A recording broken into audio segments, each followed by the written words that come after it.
শাউরির মাথায় মনে একটু সিট আছে বউ। আর ৬ ষষ্ঠী বললুম এ ঘরে আটন পেতে ষষ্ঠী মায়ের পুজো দিই, তা কেমন খেঁকিয়ে উঠলো আমারে।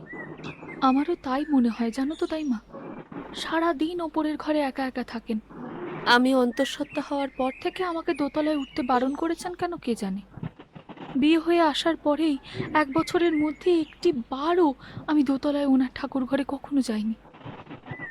সব সময় দরজা বন্ধ করে পুজো করেন, কখনো আমাকে ঢুকতে দেননি।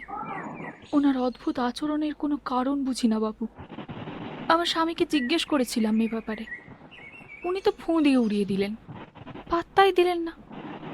শুধু কি তাই, ৩ দিন আগে ভর সন্ধ্যাবেলায় এই ঘর থেকে বেরোতে গিয়ে দেখি তো শাউরি খুব ভারী কিছু একটা কোলে করে আঁচলের তলে লুকিয়ে নামছে।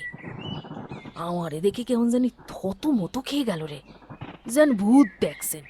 কি জিনিস ছিল কে জানে, বড়লোক বাড়িতে সব বড় বড় ব্যাপার। তা কি আর করা যাবে, বাড়িতে যখন করতে দেবে না, ষষ্ঠীতলা গিয়ে তোর একটা ছেলের নাম করে একটু পুজো দিয়ে আসি গে।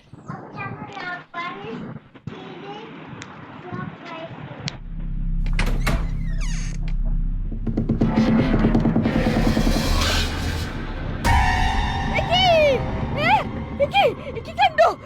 ৩ দিন আগে যে মূর্তি আমি নিজের হাতে নদীতে ভাসিয়ে দিয়ে এলুম, সেই মূর্তি কি করে আবার সিংহাসনে ফিরে এলো? চোখের পট্টিটা কোথায়? কি ওটা চিচ্ছি কাণ্ড! আমার মাথা ঘুরছে, আমার পায়ের তলা থেকে মাটি মায়ের গলা মনে হলো না? দাইমাও তো ঘরে নেই, খোকা তো ঘুমোচ্ছে। আমি একবার গিয়ে দেখবো।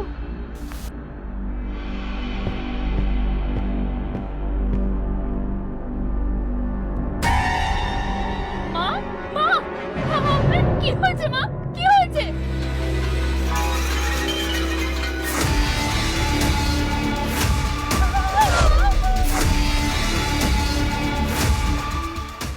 সুজাতা, সুজাতা, তোর বাচ্চাটা দে। কে কে ডাকলো আমায়? আমি তোর বাচ্চা নিতে এসেছি। এ বাড়িতে কোনো বাচ্চা আমার কবর